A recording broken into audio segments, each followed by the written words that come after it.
service, academia, medicine, and beyond.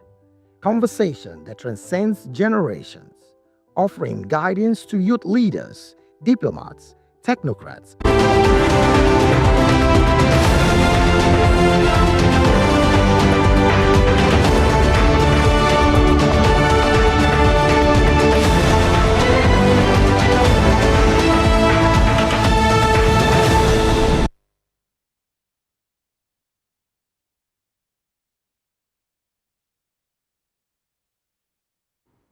Well, hello and welcome to the African News on Voice of the People Television. I am David Edwin. Before we begin the news, we would urge you to kindly visit our website www.vop.ng for fresh and trending stories.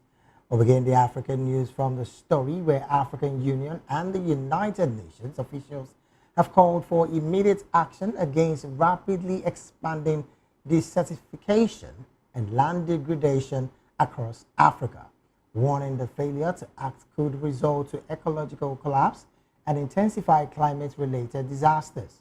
The call was made during the AU Great Green Wall Initiative experts and partners engagement meeting on Tuesday in the Ethiopian capital, Addis Ababa. Speaking at the event, Mahika Mwenda, Executive Director of the Pan-African Climate Justice Alliance, noted the need that swift intervention, citing climate change, unsustainable resource exploitation, and forest ecosystem destruction as key drivers of worsening land degradation. Mwenda said that a failure to conserve habitats and halt species extinction would have knock-on effects on objectives of the UN Framework Convention on climate change, since significant greenhouse gas emissions result from the destruction and degradation of forests, peatlands, wetlands, and other high carbon ecosystems. He cautioned that the alarming expansion of the Sahara Desert southward and the Kalahari Desert northward is a reminder of the urgent need for emission reduction and sustainable resource management. Meanwhile, Iraqi Foreign Minister Fuad Hussein, Jordanian Foreign Minister also Ayman al-Safadi, and Egyptian Foreign Minister Badr Abdel Ati on Thursday expressed their country's rejection of the continued Israeli aggression against Gaza. During a joint press conference held at the Iraqi capital, Baghdad, Hussein said that a trilateral foreign ministers meeting was held ahead of the upcoming trilateral leaders summit on Saturday on the sidelines of the 34th Arab Summit in Baghdad, according to the Iraqi Foreign Ministry.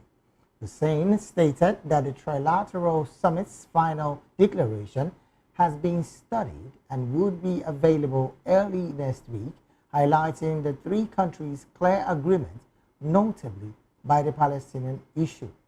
The three ministers' meeting addressed important issues, including energy and oil, as part of a larger effort to improve economic cooperation, according to Hussein. Al-Safadi said that the trilateral meeting reviewed approaches to activate collaboration between the three countries, noting that the common objective is to continue to the resolution of regional challenges. Al-Safadi urged the international community to take responsibility for the situation in the Gaza Strip, emphasizing the need to reject Israel's ongoing aggression. He called on for an urgent truce and the rescue of the people in Gaza. Moving on, Mali's military junta has dissolved all political parties in the country amid a growing crackdown on dissent since the army seized power. A presidential decree read out on state TV on Tuesday stated that the government had dissolved all meetings of members of political parties and organizations of a political character across the national territory. It was signed by military leader Assimi Goita, who seized power after coups in 2020 and 2021, and is due to stay in power for at least another 5 years despite pledges to hold elections. The move is expected to spark fresh resistance by political parties who have been demanding the country's return to democratic rule. Since last year, the military authorities have intensified a crackdown on political activities. Meanwhile, a court in Mali will hold a hearing on Thursday to consider a request made by Mali's military government to reopen Canadian miner Barrick's Laolo Gunkoto mine under a provisional administration, according to a court statement. Granting the request would represent a major escalation of a dispute between the West African country and the Canadian miner after operations at the complex were suspended in January in a dispute over taxes and ownership. So the Mayani Maiga, vice president of the Tribune de Commerce of Bamako, said there will be a filing process and preparation of the case on Thursday. Three sources said earlier on Wednesday a judge was expected to rule on Mali's government's request to put Barrick's mine under new provincial management. In its earnings updated on May the 7th, Barrick said it had on April the 17th received a notice from the government threatening to impose provincial management unless the mine resumes operations by April the 20th. Moving on, the worst fighting in Libya's capital for years calmed on Wednesday after the government announced a ceasefire, Tripoli residents had said. While there was no immediate statement from the authorities on how many people had been killed, clashes broke out late Monday after the killing of a major militia leader. After calming on Tuesday morning, the fighting reignited overnight, with major battles rocking districts over the entire city. The Defense Ministry said regular forces, in coordination with the relevant authorities, security authorities, have begun talking and taking the necessary measures to ensure calm, including the deployment of neutral units. The ministry said the neutral units was deployed around sensitive sites from the police force, which does not carry heavy weaponry. After the fighting, burnt out cars littered the streets in some areas, and nearby buildings were poked with bullet marks. Paramilitary fighters appear to have opened a new phase in Sudan's civil war after being driven from the capital in a move which some experts have described as a shock and awe campaign. Just weeks after the army celebrated the recapture of Khartoum, its foe, the Rapid Support Forces, that's RSF, launched a series of unprecedented drone strikes in Port Sudan in the east of the country. The attack have led to worsening power blackouts as well as city residents facing water shortages. Alan Boswell, the Horn of Africa expert of the International Crisis Group, noted that it was a level of power protection and projection within the region that haven't been seen yet. The barrage of attacks on the wartime capital and humanitarian hub signals that the RSF is determined and able to carry on the fight despite significant territorial losses. Well, joining us now to make sense of this story is Mr. Dele Fanimo, who is a reporter and Voice of the People TV's in-house political affairs analyst. Mr. Fanimo, a very good afternoon to you. Good afternoon, David. How are you today? Well, interestingly, as it stands, the war in Sudan seems to consistently go on. And a lot of persons have said the actors in this war are not in any way thinking about the humanitarian crisis that all of this is going to, result to.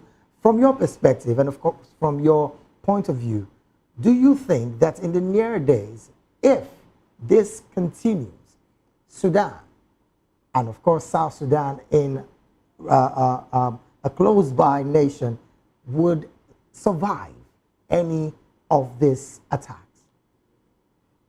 There is no war without its devastating consequence. And Sudan will not be an exception. Nobody goes to war without casualty. And casualty could vary. It could be human casualty, it could be infrastructural deficit casualty, it could be climatic casualty, because when you release gases into the atmosphere, and when you employ lead over a period of time, the ecosystem is affected. Right. The marine culture is affected. And just because some of these devastating effects don't manifest as quickly as we may think. For instance, consumption of lead consistently could take about maybe 15 years before it manifests, and without such person without having cancer of the lungs, right, cancer of leukemia, cancer of the blood, and all that. So that's why sometimes when people look at wars, they look at the human element, the human casualty, but there is more to it than the human casualty. Soils would have been degraded to the extent that farming, up to today, as a result of the Second World War, Germany has not been able to produce drinkable water.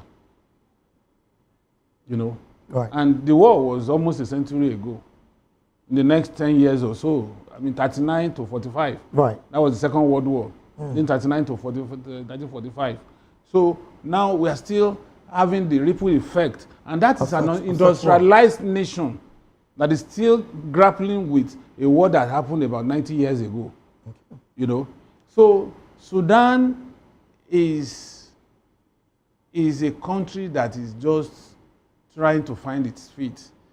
Sudan had been devastated by war of attrition that led to the severance of ties with Southern Sudan. And then Southern Sudan left. Up to now, they're also having their own issues. Southern Sudan has not been able to contain its own crisis.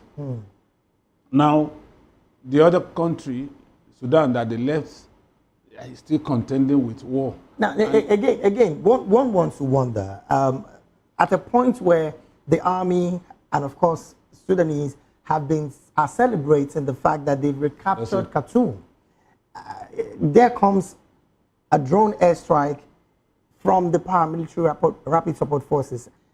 Looking at the fact that these actors who are involved in these kind of acts are consistently not thinking of the collateral damages that is happening within their space, do you think that, as it stands, Sudan would survive the economic damage? Because, of course, as it stands, they are not even doing right when it comes to the economy, not to talk of agriculture or even trying to get any of the mineral resources back into the market.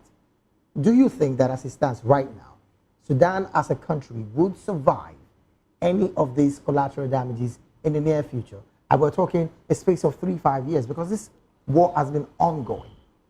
You know, the gruesome part of this is the fact that the West, the quantum of natural resources in Sudan is not huge enough to attract Western powers. You think so? Yes, I know so. Till tomorrow, with all the level of devastation in DRC, you still have some elements of people, you know, giving aid, giving support, and all that to Sudan. The same way, America will go to Kuwait to rescue Kuwait in the hands of Iraq, but will not come to Sierra Leone and Liberia. That should tell you that their economic interest is more in Kuwait, which is not in any way related to any of these Western countries.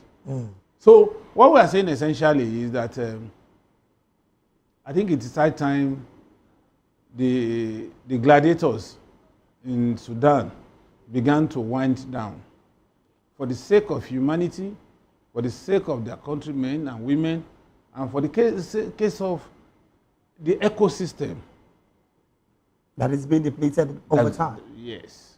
And then the huge cost of building destroyed infrastructure. And it's not going to come cheap. Now, the fact that you even brought this up is where I'm going next. And I'm going to go straight to another story where, interestingly, Libya's fighting, of course, in the capital, Tripoli, have been eased at this point. You would recall that during the beginning of this week, there's been heavy fighting, gunfires at the capital, where, according to reports, one of the militia's leader was killed by, of course, the opposition side. Looking at all of these in Africa, one consistent thing that we find is the quest for power at the expense of the lives of the citizens. Do you think, with these troops being called, managed to be called in Tripoli right now, the Libyan government might want to have a government of national unity? As a Because, matter of course, fact, you know, two major players are leading the Libyan government presently. you know, the devastating truth about Libya is that since the orchestrated and organized killing of Muammar Gaddafi, that country has known no peace. It has known no peace because there has been contestation for power from different groups. Not just the two remaining gladiators. At a point, there were more than 5 factions. Right. Warring factions in Libya. Before it's tripled down to two. You understand? And what that tells you is that it couldn't have been the Libyans alone fighting. Some other behind-the-scene hands would have been propping up this fight. And the fight in Libya, the whole of Africa is reaping the negative effect of that fight. Most of the people that are giving the Sahel and West African countries problem, particularly these terrorist groups and all that, are offshoot of what happened in Libya. It was, at a point, it was a conduit for small arm proliferation in this part of the world, particularly in Nigeria. That's why there's a steady stream of arms and ammunition infiltrating those parts of the country. Nigeria, Mali, Burkina Faso, Niger, Cameroon, and all the rest, because you can trace the trajectory down here. So, if there is a truce, they say it's temporary, but when you witness war, peace becomes a prize that you want to embrace. And I hope and I expect that the Libyan warring factions would embrace peace for their sake, for the sake of Africa, for the sake of their nationals. Now let's talk about that have been so pampered Yes. over the years. Suddenly, that's why you see the devastation of war is so huge.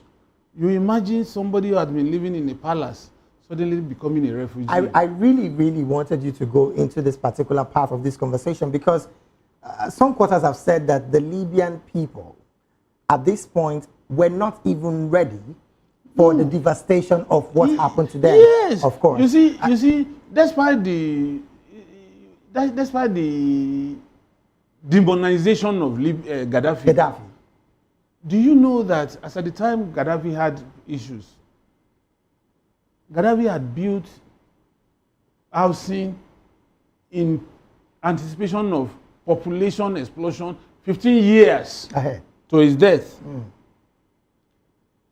Libya had only the black gold, which is crude oil. From these earnings, Libya was highly industrialized. With this earning, if you are given a one-room the so-called one self-contained that we have in Nigeria. Right. The day you are married and you are proclaimed married, you automatically move from that 1 to 2. And at no cost. Fear was about the cheapest. The Libyan refined product was about the cheapest because they believe that this is our own God-given resource. Then our nationals should be. In fact, what UAE is doing to its citizens now, Libya started it. Okay. Now, there's a particular... Now, you can now see the 360 turnaround after Gaddafi's death. Now, people have to scamper, people have to struggle, people have to hustle to even make ends meet. What they never planned before. Yes, the level of insecurity became so high that nobody could sleep with his 2 eyes closed. That's why if you see returnees from Libya, you see that there is so much bestiality in Libya that cannot be checked. And people can pick up arms, go to a neighbor's house, do whatever he likes, and walk away free. Now, there is a particular statement that was accredited to a former U.S. congressman. I'm talking about Kurt Weldon. And of course, he did say that the orchestration of the killing of the Libyan leader, Muammar Gaddafi, was part, of course, the U.S. was solely part of it, the entire orchestration. But the question in the minds of a lot of persons is, even after the taking out of Muammar Gaddafi, did U.S. as a country gain what they wanted? Or did they just do that maliciously because the Muammar Gaddafi that Africans knew was practically calling for a one Africa, which, of course, you know, brought about the African Union? You know that in his lifetime, Gaddafi was a Pan-Africanist. And he felt that we should move away from this geographical demarcation of Africa. That we should see ourselves as one. Just like the European Union is coming together. You know, he started it even before the European Union conceptualization of EU. Yeah. Now, the West knew America could be the arrowhead, but the West knew that the next thing Gaddafi would ask for is reparation. And no Western nation wants to contend with such. In fact, it was one of the reasons why Abiola couldn't get to the presidency. When you say reparation, on what angle of reparation are we talking about? What these 3 young men in Mali, Burkina Faso, and Niger are asking for is a form of reparation. Okay. How could you impose yourself? How could you impose yourself on me, and there's a divorce, and I cannot remove my umbilical cord from you for 2 centuries. I'll still keep coming back and you still coming to get help. I cannot use my state resources for my people. I have to take it to France and get your approval to use part of my resources. The almost 40 million slaves that were taken from Africa over a period of over a century. Quantify the labor of those ones, their intellectual input into those countries where they were taken to, free of charge. That's reparation. Okay. And so, you know the enormity of what these people would have to pay. More like a major economic independence on all fronts. And so, the West will not want that. Look at what they are doing to Traore now. What they are not after Traore. That's what people don't know. They are after Africa. Because if they don't stop Traore, other nations will take a cue. Now, there's a conversation that is primarily going on all across Africa that Africans do not presently have strong leaders like you would used to have. And of course, because they don't have strong leaders, it interprets to the fact that they don't even have strong institutions as well. You give one of the examples they gave is the likes of the South African leader. I'm talking about Nelson Mandela. and of course, some strong African characters. You have Thomas Nyerere. And the likes. So, are you of the opinion as well that Africans lack that strong character for a leader to say no to some of these Western incursion that consistently keeps coming to Africans? You see, until those guys took over government by force, show me one leader that emerged in Africa with votes of Africans without the influence of the Western world. Why do you think that is consistently happening? Why would Tinubu send 4 ministers to go and sell Nigeria in UK? Why would our presidential candidates first go and do ritual in Chatham House?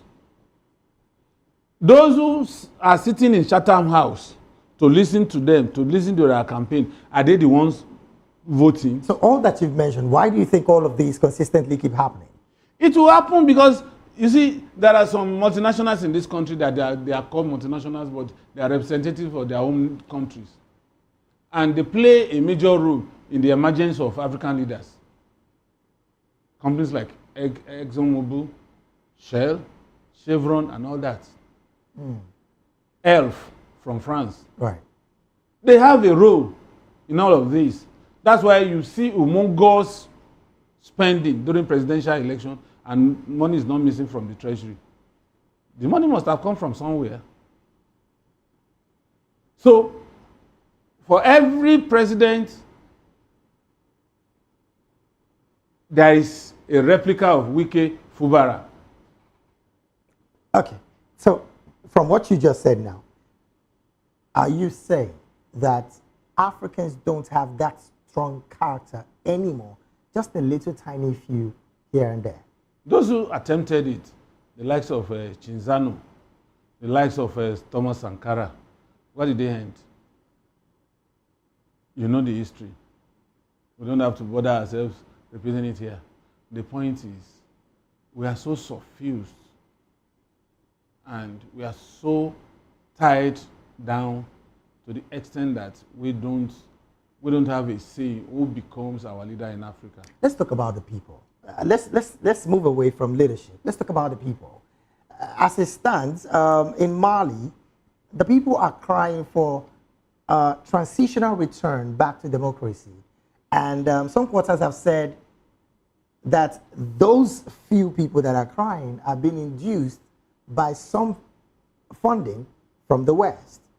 If this seems to be what you also align to, what can be done to rejig the mind of the African people to know that we have more than enough to be poor and, of course, being identified as a no-class continent? You see, for us to be able to get liberated from the shackles of these neocolonialism. I really don't want to use that word, really. I've been trying so hard. Neocolonialism? Yes. I've been trying not to use the other word. You know, for us to be able to get out of this mentality, you see, there are some measures we need to put in place. Measures like what? For instance, there is so much dominance of Western media in Africa. And I've not seen any African media that is so strong. SABC is just a pretender. South Africa Broadcasting Corporation is just a flicker of hope. Then after that, there is none. But look at what the Far East are doing. You have Al Jazeera by UAE. So you think that has a lot to play when it comes to information dissemination? Information dissemination is key. Look at the way you think a president in the Middle East could be so vilified like Gaddafi that those Arab nations will not come together and look at, just take your time, your free period, put Al Jazeera and CNN or Fox, you see the Al Jazeera is reporting from Arab-centric viewpoints. Okay. CNN, Fox is reporting from Western point of view. And then it is now left for you to choose the one to align with or to believe. But here in Africa, where is that contending force? Are you So whatever they push to us is what we get. And let me even shock you. Do you know that if you do a census of homes that have DSTV in Nigeria today, you will discover that 75 to 80% are glued to CNN, Al Jazeera, not anything to do with our local channels. That also has to do with Is that not neo-colonialism? Is it not part of neo-colonialism that we have more than enough press that can tell our story to our people in Nigeria, but we are taking flight to UK? Meanwhile, they will take part of our local media along with them. But they must register their presence in UK. Is there the possibility really that we can achieve growth and at the same breath and the same hand hold on to our cultural beliefs and systems? Is that a possibility? It's quite unfortunate that we have lost those cultural beliefs and systems. Because the understanding because from some quarters over is the that years, this can't work. For more than a century, they made us to believe that, one, our culture is archaic, our culture is backward, our culture is evil. They started with even those alien religion they brought to us. They made, and those who studied archaeology said Jesus Christ, when he came, was a black man. But they turned him to a white man, and we were accepted. The only colonized territory that refused to infuse Western culture is the one succeeding today with over 1 billion population, India. You anywhere an Indian is, any part of the world, you will see their culture in them. So, in other words, still coming back to Mali, what you're saying is that the people have been neo-colonized in their mind for them to want to ask for a transition into a democratic rule rather than the one who is protecting them. And I'm talking about their military leader who, of course, has said he's going to transition the government. By my record, Mali is not one of the nations you can count to be developed. It's still maybe trying to survive. Right.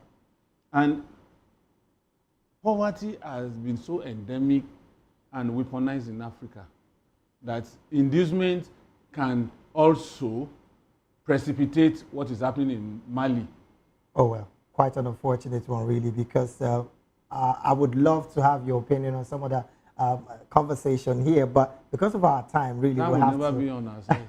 We have to go. Well, we've been talking with Mr. Dele Fanimo, who is a seasoned reporter and, of course, Voice of the People TV's in-house political affairs analyst. Well, thank you so very much, Mr. Fanimo. It's always my pleasure. Here. The rest of the African news will continue shortly, just after this quick break. Just stay with us.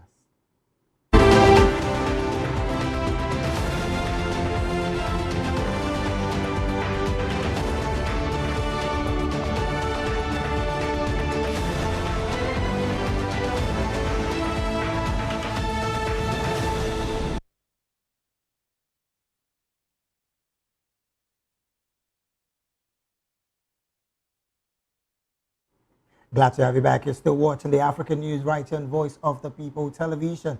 Now to more stories. The Sudanese Congress Party has condemned recent decision by the Khartoum state de facto government to shut down emergency response room, that's the ERRS, and community kitchens, and to expel medical and humanitarian personnel from Bashir's hospital. In a statement, the party's Khartoum branch described the decisions as catastrophic, accusing the authorities of showing blatant disregard for the sufferings of civilians and attempting to sabotage grassroots efforts that have sustained critical services since the war began in April 2023. The party stressed that from the outset of the war, Emergency rooms have served as the first line of defense against the deepening humanitarian crisis. It noted that the decision reflects a dangerous indifference to the plight of citizens and a deliberate attempt to dismantle civil and popular initiatives that are filling the vacuum left by a collapsing health and service system. Earlier this week, on Monday, May the 12th, Khartoum state authorities issued a directive requiring all humanitarian actors to register with the state's Voluntary Work Commission. The statement warned that any unregistered activities would be deemed unlawful. Officials claim that unnamed groups have been carrying out humanitarian work without coordinating with state institutions. Meanwhile, South Africa's President Cyril Ramaphosa will travel to the United States on a working visit next week and will meet with U.S. President Donald Trump on May the 21st. Ramaphosa's office said in a statement on Wednesday. South Africa's president said President Ramaphosa will meet with President Donald Trump at the White House in Washington, D.C. to discuss bilateral, regional, and global issues of interest. It added that the president's visit to the U.S. provides a platform to reset the strategic relationship between the two countries. Relations between South Africa and the U.S. have soared insignificantly since Trump returned to the White House in January. Trump has cut all U.S. financial assistance to South Africa, citing disapproval of its land reform policy and of its genocide case at the International Court of Justice against Washington's ally, Israel. This week, the Trump administration welcomed 49 white South Africans it granted refugee status, having deemed them victims of racial discrimination.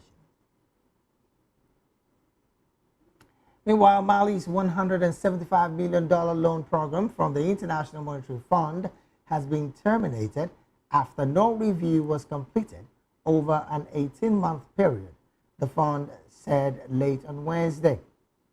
The donor-dependent Southern African country only received an initial disbursement of $35 million under the 4-year extended credit facility approved in November 2023. The IMF said the program was not able to restore macroeconomic stability. Inflation is running at over 30% in annual terms, while crippling foreign exchange shortages have curbed key inputs such as fuel and fertilizer. IMF noted that fiscal discipline had proven difficult to maintain in the current environment due to elevated spending pressures and insufficient revenue mobilization efforts. It said the country's foreign exchange systems have made it difficult to rebuild international reserves and its external debt remained unsustainable because it had not been fully restructured. The South Sudan's Ministry of Foreign Affairs and International Cooperation has dismissed the growing rumors alleging the sudden death of President Salva Kiir, affirming that he is in good health and executing his duties with vigor. On Wednesday, several prominent social media accounts posted that Kiir passed on and that the development was only waiting for official confirmation.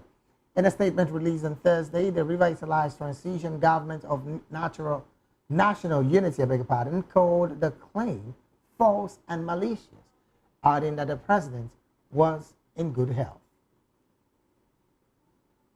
Well, you're still watching the African News right here on Voice of the People Television. We're going to a quick break right now. When we return, more stories in business and sports after now. Do stay with us.